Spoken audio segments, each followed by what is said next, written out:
Buenos días. El día de hoy vamos a empezar con los videos acerca de ejemplos que tienen que ver con el cálculo de la media, la moda y la mediana. Ustedes en su actividad anterior lo que hicieron fue investigar acerca de esos conceptos, de estas medidas de tendencia central y asimismo estuvieron obteniendo las fórmulas que se van a utilizar para calcularlas.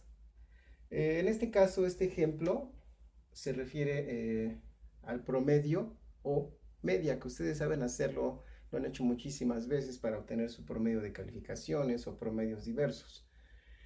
Eh, Tradicionalmente, todos sabemos hacer esta operación, es sumamente sencilla, simplemente se suman todos los datos que se tienen, por ejemplo, de calificaciones, se suman las calificaciones y se divide esta suma o total entre el número de datos que fueron sumados. Esto es sabido ya por todos ustedes.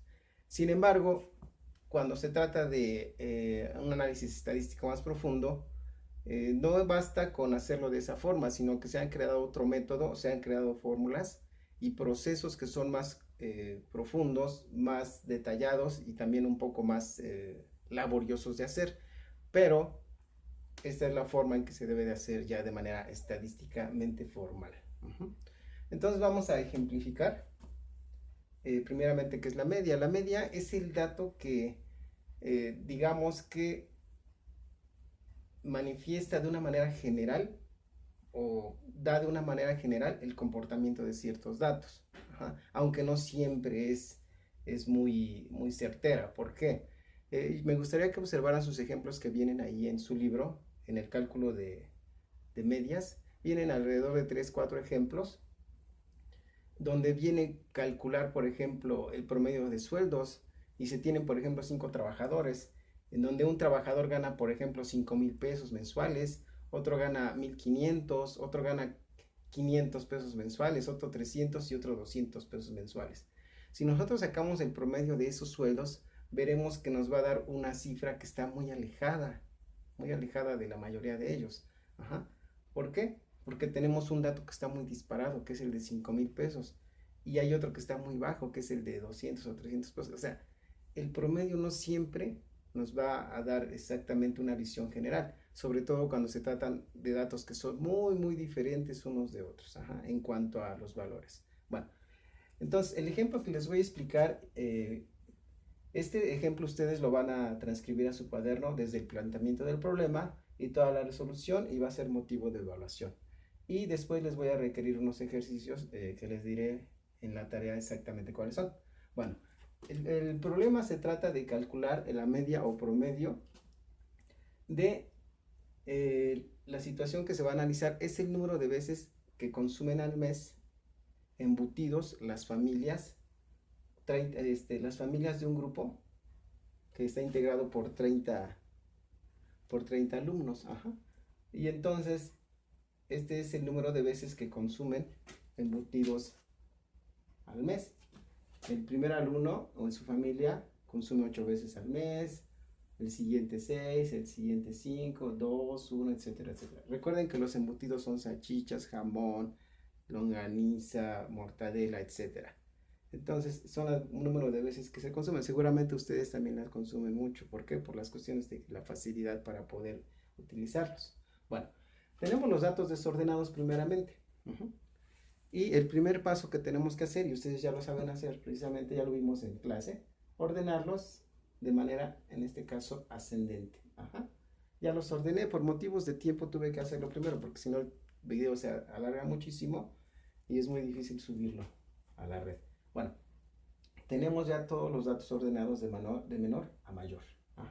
Luego, el número de datos que tenemos, que es n, es igual a 30. Tenemos 30 datos, ¿ok? Y el rango de lo que tenemos que calcular primero, que también ya lo vimos, se calcula con el dato mayor, que es 15, menos el dato menor, que es 0, y nos da 15. 15 menos 0 es 15.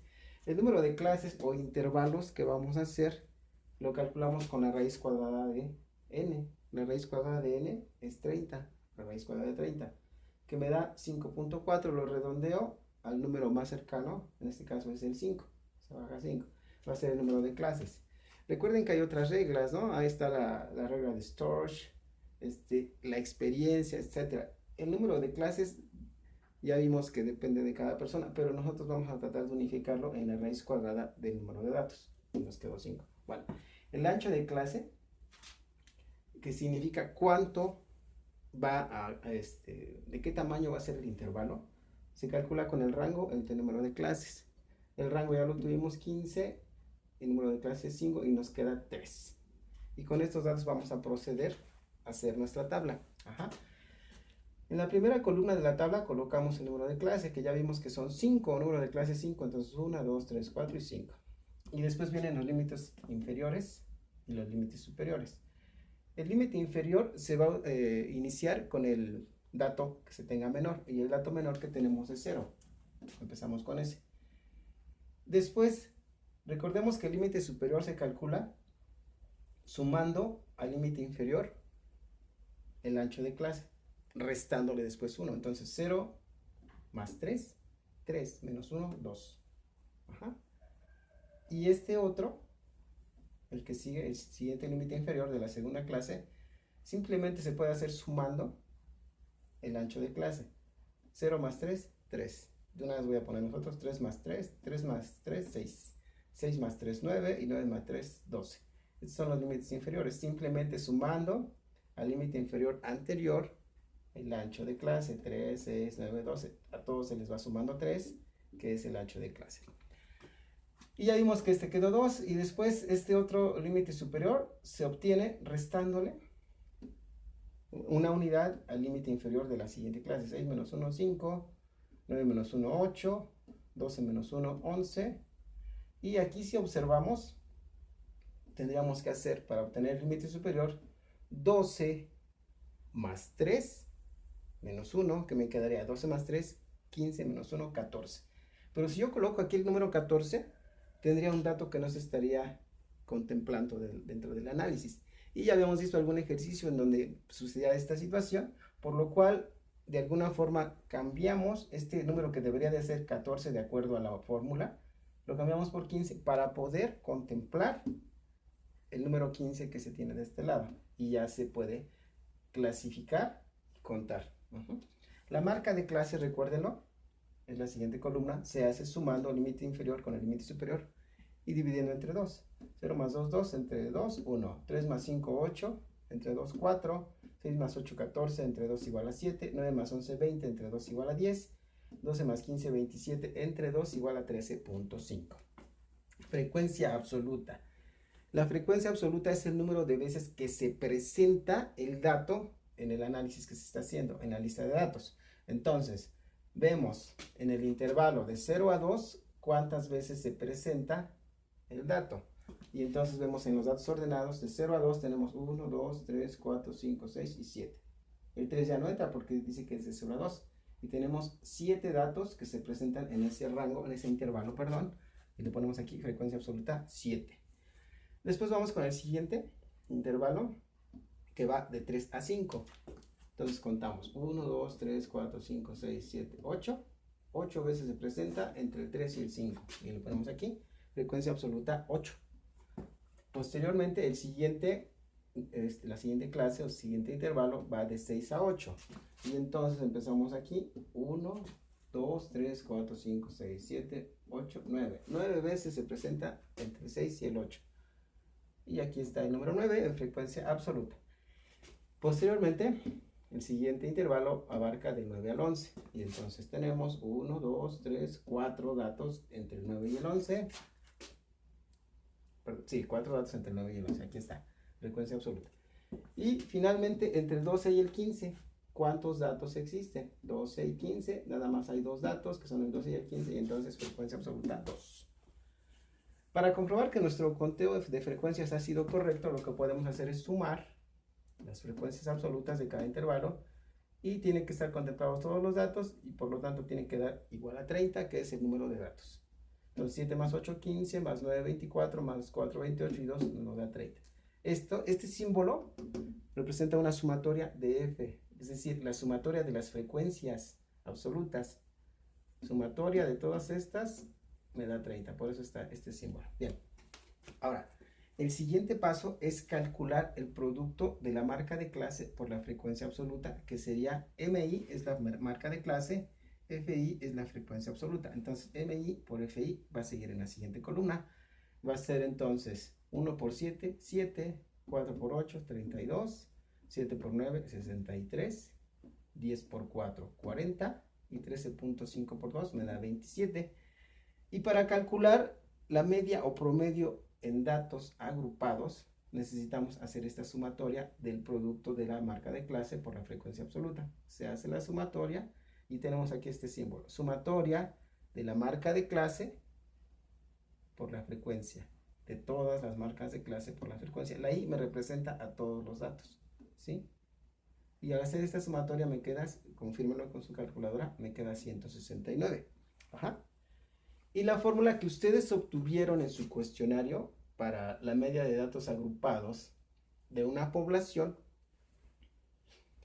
es X barra igual a la sumatoria de la marca de clase, de las marcas de clase, por las frecuencias correspondientes, dividida entre la sumatoria de las frecuencias correspondientes a esa población. Y entonces X barra va a ser sumatoria de MI por FI, lo tenemos aquí, vale 169. Ahí está. Sumatoria de FI, que en este caso, y que siempre tiene que ser igual a N, 30. Aquí está el 30, que también podemos ponerle N, es lo mismo. Al hacer la división me queda 5.6 días al mes, es decir, de este grupo de personas que fueron cuestionados acerca de cuántas veces a la semana, no es cierto, al mes, consumen embutidos diversos, resultó que 5.6 días al mes en promedio consumen embutidos. Aunque, por ejemplo, podemos observar que alguien consume 15 y otros tantos no consumen ni un día. Pero el promedio es 5.6 o media. Recuerden, media y promedio es lo mismo. Bien. Y para comprobarlo, vamos a hacerlo de manera tradicional. La media de manera directa, que será la suma de todos estos datos. Háganlo con su calculadora y van a observar que sale 169. Y se hace entre el número de datos, que es N, 30. 169 entre 30 me da 5.6, que coincide con la media de datos agrupados que se hizo a través de este proceso. Entonces, ustedes han de decir, ay, ¿por qué no lo hacemos directo? Porque, como ya les dije, ya el análisis estadístico más profundo y más profesional ya no se hace como se hace con todo este proceso. Aparte, se presta para tener un análisis mucho mejor que solamente esta información. Aquí yo tengo otra información que me puede servir. Por ejemplo, tengo información acerca de cuántos consumen emotivos entre 6 y 8 días. Y ya tengo aquí el dato preciso. Es decir, es un análisis más preciso y por eso se tiene que hacer así. Bueno, entonces de esta forma van a confirmar que están bien. Bueno, hasta ahí queda el ejemplo. Yo les estaré mandando algunos ejercicios en la tarea que sigue. Muchas gracias. Cuídense. Hasta luego.